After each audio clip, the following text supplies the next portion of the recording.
안녕하세요. 닥쳐라 정치입니다. 황교안 대표가 조계종으로 보낸 설 선물이 육포로 확인되어서 회수하는 소동이 벌어졌습니다.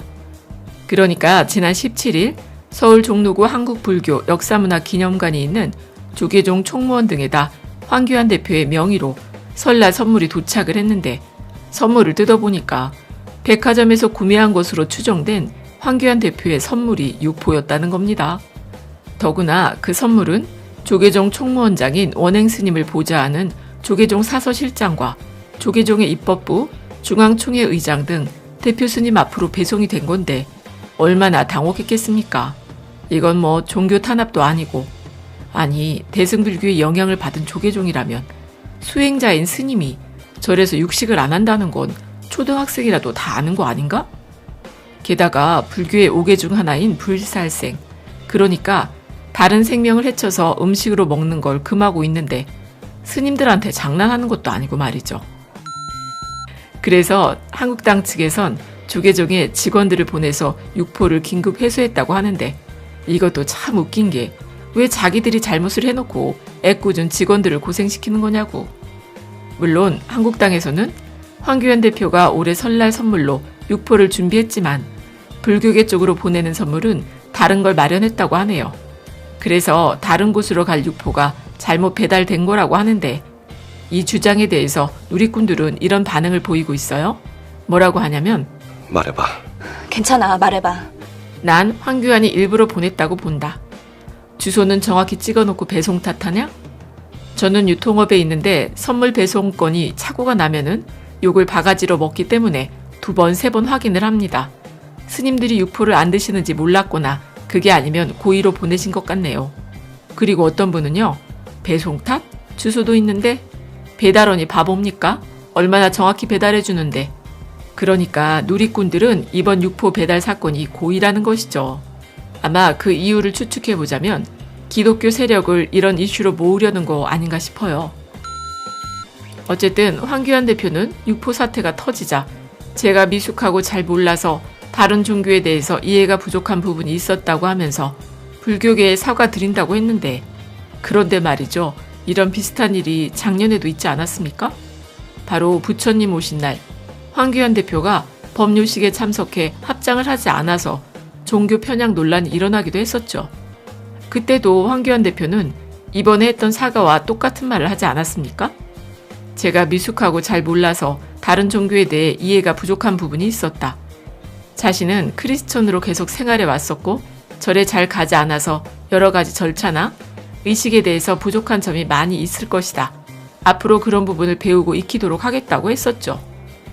하지만 반년이 넘도록 변한 게 없는지, 물론 정말 실수였다고 한다면 그럴 수는 있겠죠. 그러나 누리꾼들의 말처럼, 특히 유통업에 종사하는 분들의 말처럼 선물 배송이라고 하는 건 잘못했다간 욕을 바가지로 먹으니 2번, 3번 확인을 한다고 하니까, 게다가 이런 종교 관련 사태가 한 번이 아니니 좀 찜찜하다는 것이죠. 더구나 작년에 있었던 합장 문제가 알고 보면은 황교안 대표가 절에 가서 합장하는 걸 몰랐다고 하면서 사과를 하긴 했는데, 그런데 이 사람이 누굽니까? 이 사람 황교안 대표 아닙니까? 그러니까 크리스찬이라서 절에 잘 가보지 않아서 여러 가지 절차나 의식에 대해선 부족함이 많다고 말했던 황교안 자유한국당 대표가 합장도 할 줄 알았다는 것이죠.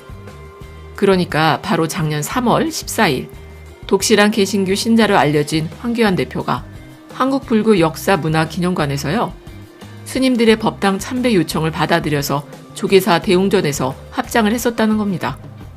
그리고 그날 불교 방송의 기사에 의하면 황교안이 조계사 대웅전에 들어가 부처님 앞에 엎드려 절을 안 하기는 했지만 합장한 채로 서서 3번 반배를 올렸다고 하네요. 그러고도 작년에 있었던 부처님 오신 날 합장을 몰라서 안 했다고 하니까 믿어주기 어렵다는 것이죠. 부처님 오신 날 정도면 불교에서는 가장 큰 행사 아닙니까? 대체 왜 그런 큰 행사엔 합장을 안 했을까? 구려도 좀 너무 구린 거 아닌가 싶다는 것이죠. 물론 황교안 대표는 독실한 기독교 신자라고 알려지고 있어요. 그리고 친내교 전도사로 활동을 했었다고 하는데, 그래서 뭐 어쩌라는 겁니까? 절에 찾아갔으면 그 의식을 따라서 하는 게 세상적인 예의 아니겠습니까? 아니, 불교 행사가 있을 때 그 자리에 참석을 한다는 의미는 곧 불교를 믿는 신도들과 공감하기 위해서 찾아가는 거니까. 더구나 불교 신자들과 공감을 한다는 의미는 그 자리에 참석한 불교 신도들과 같이 하면서 스님의 말씀도 같이 듣겠다는 것이죠. 하지만 그런 자리가 싫다고 한다면 애당초 그런 자리엔 가지 않는 게 크리스찬이란 것이죠.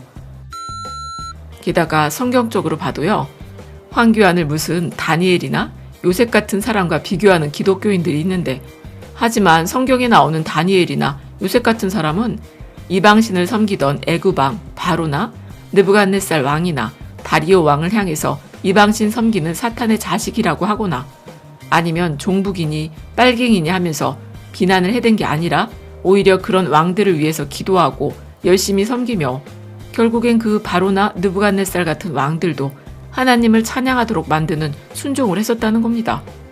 그리고 성경에서는 세상의 권세자를 내세우는 건 하나님이라고 하면서 순종해야 된다고 가르치고 있어요. 게다가 기독교 신학적으로 보면은 하나님 뜻을 따르는 권세자에게는 더 순종해야 한다는 겁니다. 아니, 기독교에서도 가난하고 병든 자들을 위해서 베풀고 나누라고 하는데 왜 문재인 정부의 소득주도 성장 정책이 잘못이라는 겁니까?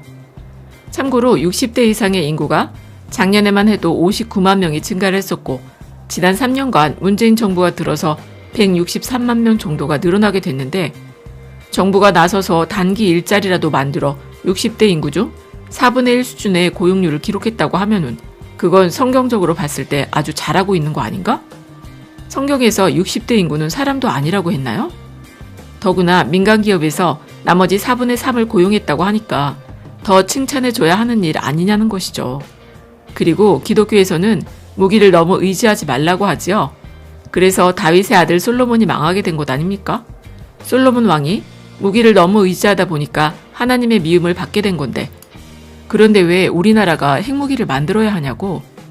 오히려 핵무기 없는 세상을 위해서 같은 민족과 협력하는 길을 찾아야 하는 것 아닌가?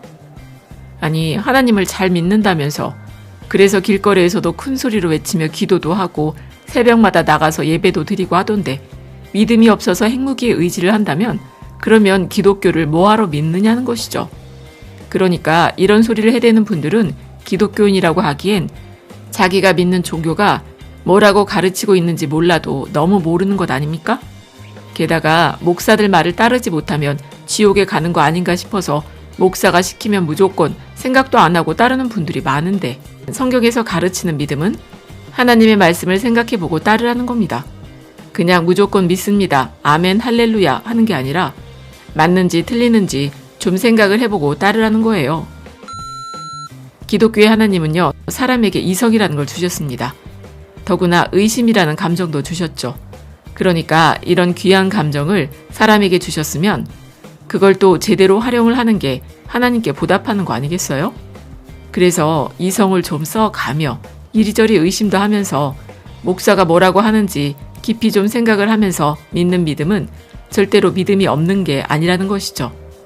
그러니까 성경에서도 기드온을 향해서 믿음이 없다고 혼을 내지도 않았고 오히려 더 믿을 수 있도록 증표를 보여주기도 하신 거 아닙니까? 그리고 제가 생각하기에 우리나라에서 교회를 다니는 많은 기독교인들이 목사들한테 제대로 배우지 못하고 있는 게 뭐냐면, 성경 창세기에 나오는 아브라함이라는 사람이 태어났을 때부터 믿음이 좋은 사람이라고 착각을 하는 것 같아요. 하지만 성경을 자세히 읽어보면은 아브라함이라는 사람은 처음부터 믿음이 좋았던 게 아니라 하나님이 누군지도 몰랐고 의심도 많았던 사람이라는 겁니다. 그래서 오죽했으면 하나님이 100세의 아들을 낳을 거라고 했을 때 아브라함이 뭐라고 했나요? 자기는 아들이 없으니 자기 종 엘리에셀을 통해서 상속을 하겠다고 했었죠. 그러니까 이런 아브라함의 엉터리 같은 믿음을 우리나라 대형교회 목사들이 잘 가르쳐주진 않는 건 기독교 기본 교리인 구원에 대해서 제대로 깨닫지를 못해서 무조건 아브라함이라는 사람은 태어났을 때부터 믿음이 좋았다고 가르치는 것이죠. 그러면서 목사들 말에는 반항하지 말고 의심도 하지 말고 무조건 믿는 게 훌륭한 아브라함 같은 믿음이라고 세뇌시키는 것 아니겠습니까? 하지만 성경은 믿음을 주는 것도 하나님이고 믿음을 자라게 하는 것도 하나님이라고 가르치고 있어요. 그리고 세상에서 친구 사이라고 해도요, 무조건 내 말을 믿어주는 사람보다는 내 마음을 이해하면서 믿는 사람이 더 좋은 친구 아닌가?